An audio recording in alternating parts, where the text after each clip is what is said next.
Hi there, writers. Let's talk about your reflection letter that will go on your final portfolio. So I want to remind you, first of all, that on Classroom, on the final portfolio assignment sheet is where you will find the information about the portfolio, including on the second half, all of the information that you need about the comprehensive reflection letter. So this is a letter you're writing to reflect on your overall semester in Composition 1. You really want to consider sort of your mindset, your abilities, your confidence, your habits regarding writing when you entered this course as compared to now. And hopefully you've seen some positive change, and to sort of explain to people what those positive changes are, and therefore justify your earning credits in this class. So you want to read very carefully all of this information. One really important thing to note is that you don't just want to summarize what you did. You don't just want to say, I wrote these papers, I did this, I revised here. Instead, you want to talk about how those things that you did increased your knowledge and skills as a writer. So again, that's that deep self-reflection, thinking about how you feel as a writer, your abilities as a writer, and how those have positively shifted as a result of your work in this class. It should be absolutely sincere. I am not asking you to sort of go overboard with this. You want to be sort of reasonable, but you also want to try to think deeply about your work this semester. And keep in mind as well, this reflection letter's main goal is to show that you have improved as a writer.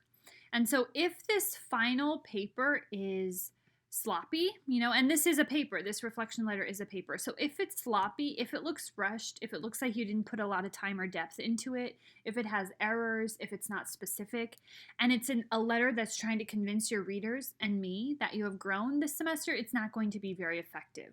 So I don't want you to think that you can sort of slack off on this. In fact, it needs to be sort of like an excellent piece of writing that shows the skills that you have gained this semester. So keep that in mind.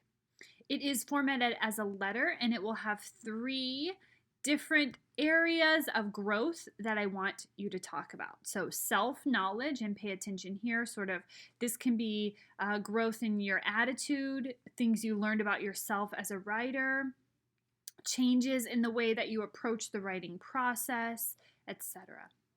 The second one is writing knowledge, and so this is more related to, the skills, the actual writing skills that you gained, like considering audience and things like that. Or maybe you got really good at thesis statements. Maybe your ability to do an introduction or use sources has improved.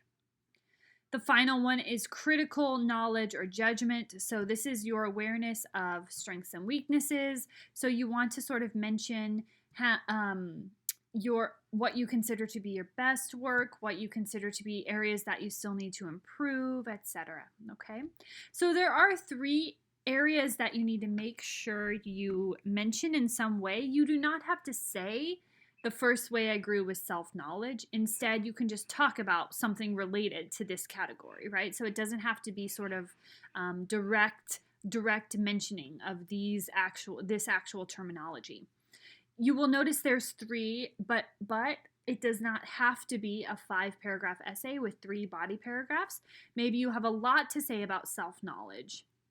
And so maybe you have 1 paragraph about this and 1 paragraph about this, and then maybe writing knowledge and critical knowledge would come together. Or maybe critical knowledge or judgment would be sort of what you cover in the conclusion, because that's more about your strengths and weaknesses, or maybe in your intro, right? So you are not constrained to a 5-paragraph essay, and you should only choose a 5-paragraph essay if that is the structure that works best, because that's what you have to say, right? You always want the form of your essay to fit the things that you have to say in it. Okay, so you want to read through this very carefully. Down here is how that will be evaluated, and then just some reminders for what this reflection letter should do. So the main goal of the reflection letter is to make a strong argument that you've learned and grown as a writer. It should look and sound like a letter. So it's going to have dear portfolio readers, or dear Miss Orman, or, dear whomever. And you're going to sign your name on the bottom just like you would in a letter. It is in first person. You will talk about yourself in first person. You will say I, you will say me, you will say my paper. So you will very directly be referring to yourself.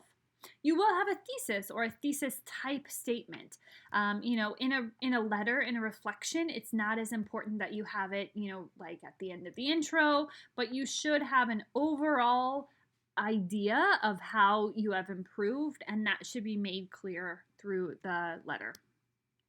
You do want to have an engaging introduction, and you can think about our introduction tactics: philosophical, you could think poetic, you could think practical, right? But you do want to do some of those engaging introduction strategies.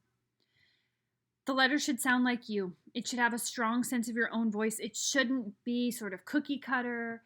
You should put some creativity into it. You should use interesting word choices that sort of, capture what you want to say. At the same time, it should be a professional version of you, right? Because you are writing this in an academic setting. You want to, and this is often where students need improvement on their first drafts, make sure you're referring to specific papers. You could even quote from your own papers to show, things that you improved upon. You want to talk about specific assignments. You want to talk about specific things you were researching. So lots of specific details. Remember that ladder of abstraction. You don't want the whole paragraph to be in the abstract. You want it to go back and forth between abstract, overall commentary, and then referring to very specific things that you did this semester. In-depth information about your improvement in each of those three categories, but again, you do not have to use that terminology, and you do not have to build a 5-paragraph essay. You do not have to have 1 paragraph for each of these things. You should just sort of make sure your paper addresses or includes 1 or more question under each of those categories. You also want to make sure it's arranged purposefully. It should have a sense of structure and progression.